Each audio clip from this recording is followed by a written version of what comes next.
Hello बच्चों, let's read the question and the question say the temperature entropy diagram of a reversible engine cycle is given in figure. ये figure है. Its efficiency is our options are A 2 by 3, B 1 by 3, C 1 by 4 and option D 1 by 2. तो basically इस question को solve करने के लिए जो की कॉन्सेप्ट यूज होंगे, की concepts to solve this question है, जो पहला पॉइंट यूज होगा वो ये है कि जो हीट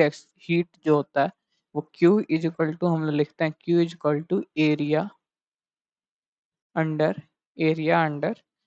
हम लोग लिख सकते हैं area under temperature entropy curve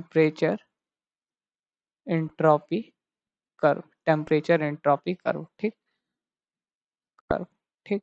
और जो दूसरा पॉइंट है जो होता है हम लोग के पास efficiency eta is equal to हो जाता है W अपॉन Q1, जहाँ पे W हो जाता है Q1 माइनस Q। अगर इस गिवन फिगर के लिए बात करें तो ये यहाँ से शुरू है, इसको अगर Q1 सपोज करें, इसको Q2 और इसको Q3 अगर सपोज कर लें, ठीक, तो ये क्या हो जाएगा W इक्वल टू क्या हो जाएगा Q1 माइनस Q2। अब Q3 देखें तो वो इसके अंडर तो कोई एरिया ही नहीं है, तो ये तो जीरो हो जाएगा, तो इसको ऐसे भी लिख सकते हैं it is equal to Q1 minus Q2, एक minute, Q1 minus of Q2 upon में Q1, ठीक, अपॉन में Q1 हो गया। इसी से ये सॉल्व हो जाएगा, ठीक। या तो इसको ऐसे भी लिख सकते हैं कि eta is equal to 1 minus Q2 upon Q1, ठीक, ये सेम चीज है, इसी कॉन्सेप्ट पे ये क्वेश्चन सॉल्व हो जाएगा। तब अगर इस क्वेश्चन को सॉल्व किया जाए इन दोनों कॉन्सेप्ट से तो हम लोग क्या लिख सकते हैं Q1 is equal to given figure से Q1 इज इक्वल टू क्या लिख सकते हैं,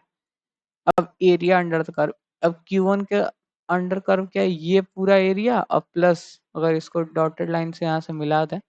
तो ये एरिया, मतलब कि ये दोनों एरिया अंडर है Q1 के, तो Q1 इज इक्वल टू क्या हो जाएगा, अगर देखें इसकी एरिया की बात करें तो यहाँ से T0 इनटू ये यहाँ से यहाँ तक S0 एरिया ऑफ ये रेक्टेंगल हो गया, प्लस अब एरिया ऑफ ट्रायंगल तो half base into height, half half base क्या हो गया, बेस हो गया ये 2S0 से S0, मतलब कि S0 हो गया हाफ, हाँ एक मिनट ये अच्छे से बना लेते हैं, ये 1/2 ये हो गया S0 इंटू ये देखें तो T से T0, T0 से 2T0 तक जा रहा है, तो ये क्या हो गया, ये भी T0 हो गया, ठीक। ये हो गया Q1, इसको अगर सॉल्व करें तो ये Q1 इज इक्वल टू आ जा रहा है हम लोग पास 3/2 T0 S0, ये हम लोग इक्वेशन 1 सपोज कर लेते हैं। उसी तरीके से अगर Q2 निकालें तो Q2 के अंदर क्या है, Q2 के अंदर तो सिंपली ये है, सिंपली केवल एरिया अंडर कर्व केवल S0 इंटू T0 हो जाएगा, Q2 इज इक्वल टू क्या हो जाएगा S0 इंटू T0 हो गया, ये इक्वेशन हम लोग का 2 हो गया,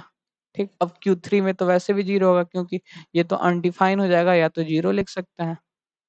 तो अब अगर हम लोग इफिशियंसी लिखें फ्रॉम द कॉन्सेप्ट तो हम लोग इफिशियंसी क्या लिखते हैं, eta efficiency is equal to 1 minus Q2 upon Q1, Q2 upon Q1, ठीक। ये क्या हो जाता है heat loss upon heat gain, तो ये क्या हो जाएगा 1 माइनस Q2 की वैल्यू कितनी है हम लोग पास T0 है, T0 है, और Q1 की वैल्यू क्या 3/2 T0 S0, ठीक। तो ये कैंसिल हो गया 2/3 हो गया, ये क्या हो गया 1 माइनस 2/3, यहाँ से देखें तो ये आ गया हम लोग पास इफिशियंसी इज इक्वल टू क्या आ गया हम लोग पास 1/3, और हम लोग से यही तो पूछा था क्वेश्चन में, इफिशियंसी हम लोग को फाइंड करना है। अब अगर हम लोग ऑप्शन देखें तो ऑप्शन ए मैच नहीं कर रहा, बी मैच करके सी मैच नहीं कर रहा, डी भी मैच नहीं कर रहा, so the final answer is option B 1/3। Hope you understand it well, all the best, thank you.